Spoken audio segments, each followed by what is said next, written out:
Yes, magandang gabi mga minamahal ko mga taga-subaybay. Galing kasi ako sa barbers at uuwi na ako sa bahay. Ah, at napadaan nga ako rito sa may nagtitinda kasi dito ng itong tinatawag na pastel daw ito, pastel. Pastel 10 kung with egg, 15 pagka with egg. Pagkain daw ito ng pagkain daw ito ng mga Muslim, kaya titikman ko kung masarap. Titingnan ko kung masarap kung pagkain na ito. So bibili ako, 1 piraso lang. Para lang maka-video at madagdagan yung aking pampost. Ayan, si ate. So yung dahon ay kanyang idinadarang pa sa init ng apoy. Ayan, dinadarang niya. At masarap daw ito eh. Titikman ko nga kung masarap. Tapos na. Last na. Kunin mo nga yung towel doon na. Marami akong mga followers ng mga Muslim eh. So, ako, Batanggenyo ako. Pero marami akong followers mga Muslim. Mga kapatiran Muslim. Kulang to doon sa... Kumain kasi ako sa Quiapo. Opo. Pero hindi ka Muslim. Hindi po. Tagalog po ako, Bulacan. Ako, Batangas ako eh.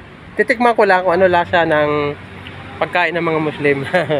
Siguro parang masarap eh. Parang masarap kaya Actually, Muslim. Ibang version na to pero Muslim food siya. Kasi ito yung tinatawag na. Wait lang pastel ang tawag dito. Pader. So sa akin with egg. With egg po. So 15 lang. May tira pa tayong pamasahe. So nagpagupit kasi ako diyan Okay. sa kaibigan ko kay Mar.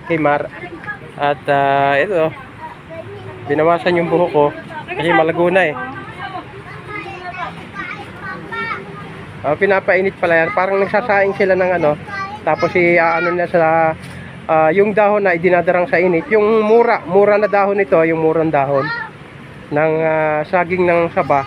Yan, yun ang ginagamit niyang pambalot doon sa pastel. So, yan at maraming salamat. Thank you for watching. Mabuhay po mga minamahal kong mga taga-subaybay. Anong pangalan mo, te? Tere po. Teresa? Opo. Si Teresa. Si Ate Teresa pala itong nagluluto nitong pastel. Kayong mga followers na malapit dito sa sa may Old Balara kasi ito eh. So kayong malalapit dito, punta na kayo dito at bumili na kayo ng pastel. At eto titikman ko nga kung masarap. Mukhang masarap naman. Sa tingin ko pa lang mukhang masarap. Yan at maraming salamat. Maraming salamat po. Mabuhay po kayo.